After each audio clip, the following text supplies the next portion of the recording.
Macam-macam teori kebenaran, yaitu teori kebenaran sebagai persesuaian, teori kebenaran sebagai keteguhan, teori pragmatis tentang kebenaran, dan teori performatif tentang kebenaran. Yang kedua, sifat dasar kebenaran ilmiah.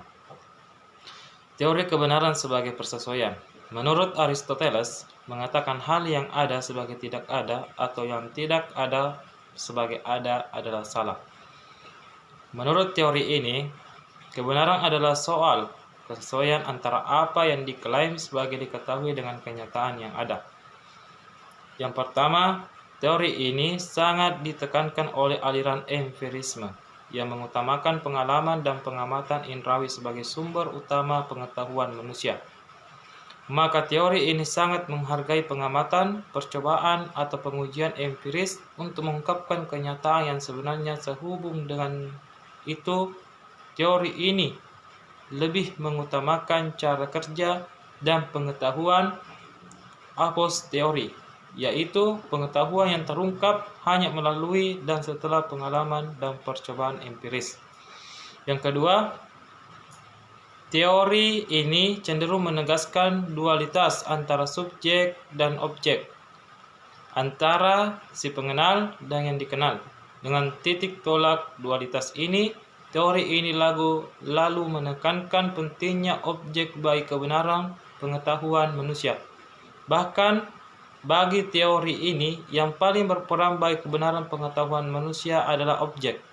Subjek atau akal budi hanya mengolah lebih jauh apa yang diberikan oleh objek. Yang ketiga, teori ini sangat menekankan bukti bagi kebenaran suatu pengetahuan, tetapi bukti ini bukan diberikan secara a priori oleh akal budi. Bukti ini bukan konsumsi akal budi. Bukti ini bukan pula hasil imajinasi akal budi, melainkan adalah apa yang disortirkan oleh objek yang dapat ditangkap oleh panca indera manusia. Persoalan yang muncul sehubung dengan teori ini adalah semua pernyataan, proposisi, atau hipotesis yang tidak didukung oleh kenyataan faktual apapun.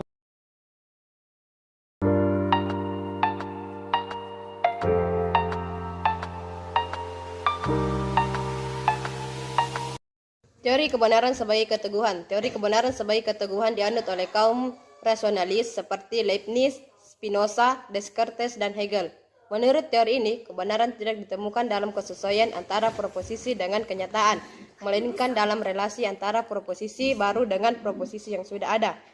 Maka suatu pengetahuan, teori pernyataan, proposisi, atau hipotesis dianggap benar kalau sejalan dengan pengetahuan, teori proposisi, atau hipotesis lainnya. Bagi kaum rasionalis, pengetahuan tidak memungkinkan bisa keluar dari pikiran atau akal manusia untuk bertahap langsung dengan realitis, dan dari situ dapat diketahui apakah pengetahuan itu benar atau tidak.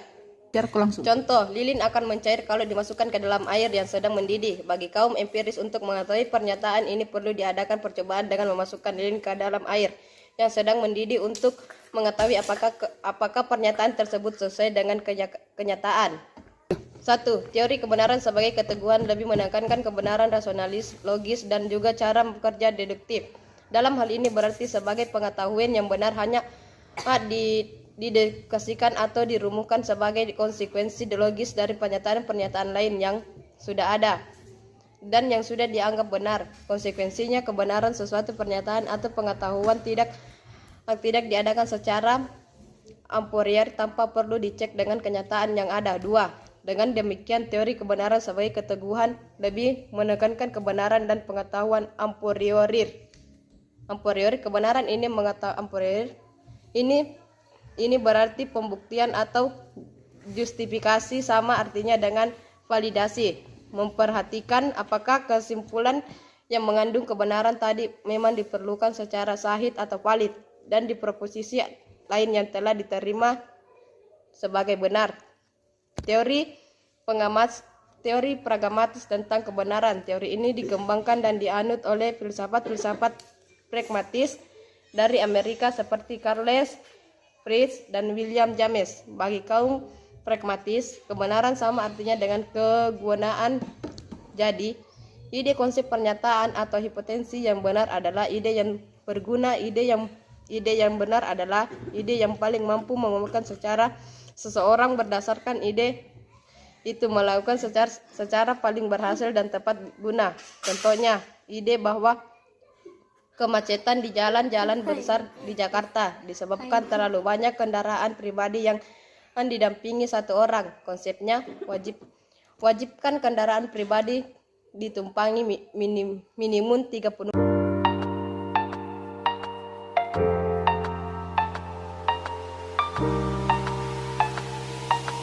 Teori kebenaran performatif. Teori ini dianut oleh filsuf seperti Frank Ramsey, John Austin, dan Peter Strawson.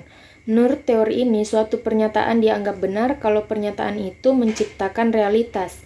Jadi, pernyataan yang benar bukanlah pernyataan yang mengungkapkan realitas, tapi justru dengan pernyataan itu tercipta suatu realitas sebagai yang diungkapkan dalam pernyataan ini. Contohnya, dengan ini saya mengangkat kamu menjadi Bupati Sidoarjo.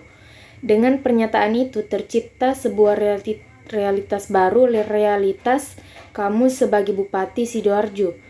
Di satu pihak, teori ini dapat dipakai secara positif, tetapi juga di pihak lain dapat pula dipakai secara negatif.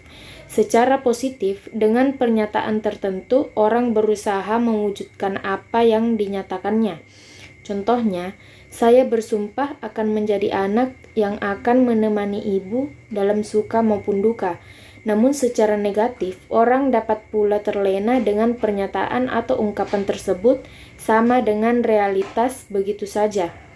Contohnya, saya berdoa supaya kamu sukses dalam ujian. Seolah-olah dengan pernyataan itu ia berdoa, padahal tidak.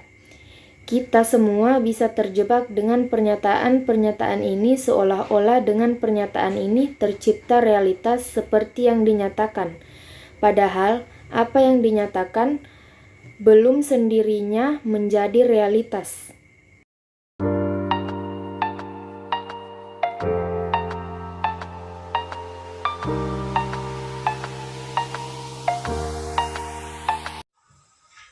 Sifat dasar kebenaran ilmiah. Kebenaran ilmiah selalu memiliki paling tidak 3 sifat dasar, yaitu 1. Struktur yang rasional sampai logis, 2. Isi empiris, 3. Dapat diterapkan atau pragmatis. Dan berikut penjelasan dari 3 sifat dasar tersebut. 1. Rasional sampai logis. Yang dimaksud dengan struktur kebenaran ilmiah yang rasional sampai logis adalah bahwa kebenaran ilmiah selalu dicapai berdasarkan kesimpulan yang logis dan rasional dari proposisi atau premis-premis tertentu. Proposisi-proposisi ini dapat saja berupa teori atau hukum ilmiah yang sudah terbukti benar dan diterima sebagai benar, atau dapat pula mengungkapkan data atau fakta terbaru. Karena kebenaran ilmiah bersifat rasional, semua orang yang rasional, yaitu yang dapat menggunakan akhlak budinya secara baik, bisa memahami kebenaran ilmiah ini. Atas dasar ini, kebenaran ilmiah kemudian dianggap sebagai kebenaran yang berlaku universal, yang artinya proposisi, kesimpulan, atau teori yang diterima sebagai benar tidak hanya benar bagi orang tertentu, tetapi benar bagi semua orang yang dapat menggunakan akal budinya secara baik. Kedua, sifat empiris. Sifat empiris dari kebenaran ilmiah mau mengatakan bahwa bagaimanapun juga kebenaran ilmiah perlu diuji dengan kenyataan yang ada. Bahkan sebagian besar pengetahuan dan kebenaran ilmiah berkaitan dengan kenyataan empiris di dunia ini. Ketiga, sifat pragmatis.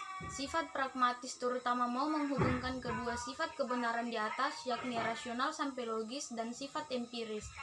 Dalam arti, kalau sebuah pernyataan dianggap benar secara logis dan empiris, pernyataan tersebut juga harus berguna dalam kehidupan manusia, yaitu berguna untuk membantu manusia memecahkan persoalan dalam bentuk hidup manusia. Sekian dari saya. Jika ada salah kata mohon dimaafkan. Wassalamualaikum warahmatullahi wabarakatuh.